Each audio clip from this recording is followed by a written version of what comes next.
चलिए next question देखते हैं। क्वेश्चन नंबर अपने पास है 37। इसको थोड़ा सा नीचे कर लेते हैं। हाँ भाई देखो, क्वेश्चन में बोला हुआ है a point moves along a circle with a velocity v equal to 80। अपन को जो टेंजेंशियल स्पीड है वो अपन को गिवन है 80, मैग्नीट्यूड गिवन है। वेयर a इज 0.5 मीटर पर सेकंड स्क्वायर, जहां पे कि a जो है वो कांस्टेंट है और ऑब्वियस सी बात है कि यहाँ पे एक्सेलरेशन है। Find the total acceleration of the point at the moment when it covers the nth fraction of circle after being of motion, beginning of motion. मतलब अपन को जो nth फ्रैक्शन है, मतलब जिसकी वैल्यू अपन को गिवन है 0.1, इतना फ्रैक्शन ट्रेवल करने के बाद जो उसका नेट एक्सेलरेशन होगा वो कितना है। इनिशियली अपने पास वो चल रहा है जीरो वेलोसिटी से, क्योंकि t इक्वल टू जीरो जैसे मैं पुट करूंगा वेलोसिटी जीरो आ जाएगी। तो यहाँ पे जो अपने पास टेंजेंशियल एक्सेलरेशन है वो अपन देख लेते हैं। देखो ये मान लो ये सर्कुलर पाथ है और जो पार्टिकल है वो यहाँ कहीं से किसी instant t equal to zero पे चल रहा है इनिशियली, और यहाँ पे जो इसका स्पीड है दैट इज इक्वल्स टू 80। तो स्पीड का जो रेट ऑफ चेंज होता है विद रेस्पेक्ट टू टाइम वही तो टेंजेंशियल एक्सेलरेशन होता है।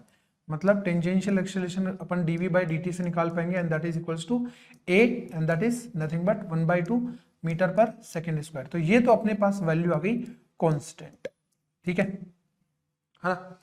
अब nth फ्रैक्शन, मतलब मान लो कि ये पहुंच जाता है यहां कहीं पे। अब ये कितना चल गया, देखो मान लो इसकी रेडियस अपने पास कितनी है r। तो पूरा जो एक सर्कल है nth फ्रैक्शन अपन को चलना है सर्कल का, पूरा सर्कल बनेगा 2πr।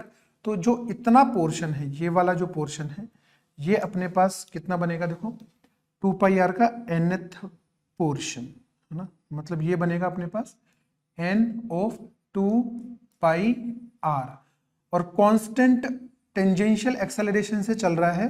तो इतनी डिस्टेंस ट्रेवल करने में इसको टाइम कितना लगने वाला है वो लिख लेते हैं अपन, s equal to ut plus half a t square से। तो 2πr multiply n equal to initial velocity zero है और हाफ इंटू एक्सेलरेशन कांस्टेंट है, और एक्सेलरेशन a की वैल्यू 1/2 है ना, तो इसको अपन 1/2 ही रख लेते हैं। 1/2 इंटू टी स्क्वायर, या फिर अपन इसको a ही रख लेते हैं ना, कांस्टेंट ही रख लेते हैं।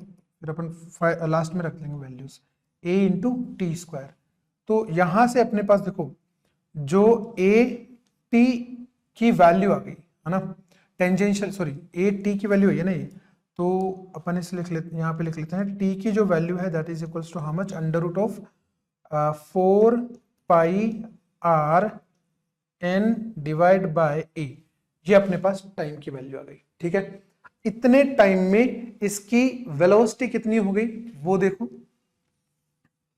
तो v इक्वल टू अपन को कितना गिवन है, a इंटू टी गिवन है ना, तो a इंटू टी, टी कितना दे रखा है, ये रहा 4πrn डिवाइड बाई a।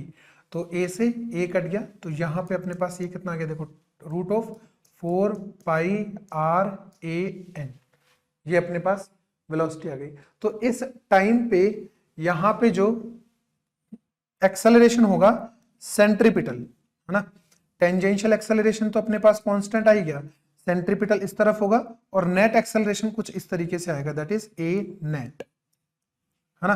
तो जो सेंट्रीपिटल एक्सेलरेशन है, देखो सेंट्रीपिटल एक्सेलरेशन अपन को स्पीड प्रोवाइड करवाएगी, तो centripetal acceleration is equals to v स्क्वायर डिवाइड बाय r, और ये रहा v स्क्वायर अपने पास, तो r से r कट जाएगा, तो 4πna that is the centripetal acceleration, ठीक है।